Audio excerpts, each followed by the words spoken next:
Two thugs walked into a convenience store. One of them threatened the owner not to move. The other knocked merchandise to the floor, causing chaos. Suddenly, the man spotted a small woman named Vanessa. He began mocking and harassing the woman. Outside the convenience store, two police officers saw the unmarked van they were looking for, so they called for backup.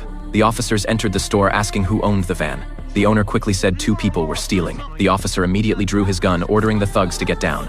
Unexpectedly, the thugs fought back. The female officer was shot and fell.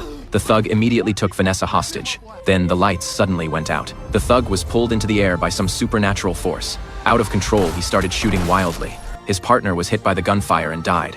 He also fell to the ground near death. The male officer approached with his gun to check on him.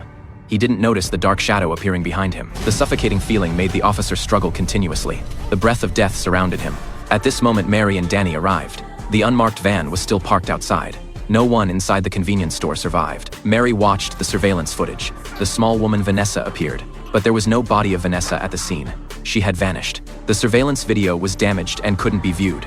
Now only Mary knew of Vanessa's existence. The officer believed the two thugs stole the car and killed the two police officers. Mary disagreed with this conclusion. Mary decided to find the truth herself. She found the priest who owned the unmarked van. The priest told Mary Vanessa's son Marco was deaf. He was particularly smart. He volunteered every day, but was brutally murdered.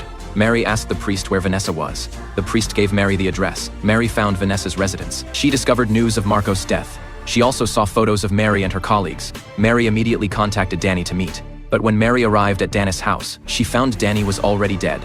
On the table was a note saying, "I am sorry." Next to it was a USB drive. Mary took the USB drive, then played its contents. 4 police officers had accidentally shot a deaf child. They worried exposure would lead to prosecution and cause terrible consequences, so they smothered the child to death.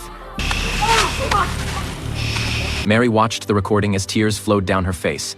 Mary immediately contacted the police chief to report the truth about the murder that night. Unexpectedly, the chief drew his gun on Mary. He confiscated Mary's weapon. They were all afraid that if this recording was exposed, it would weaken the police department's standing. Just then, the lights in the room suddenly began flickering.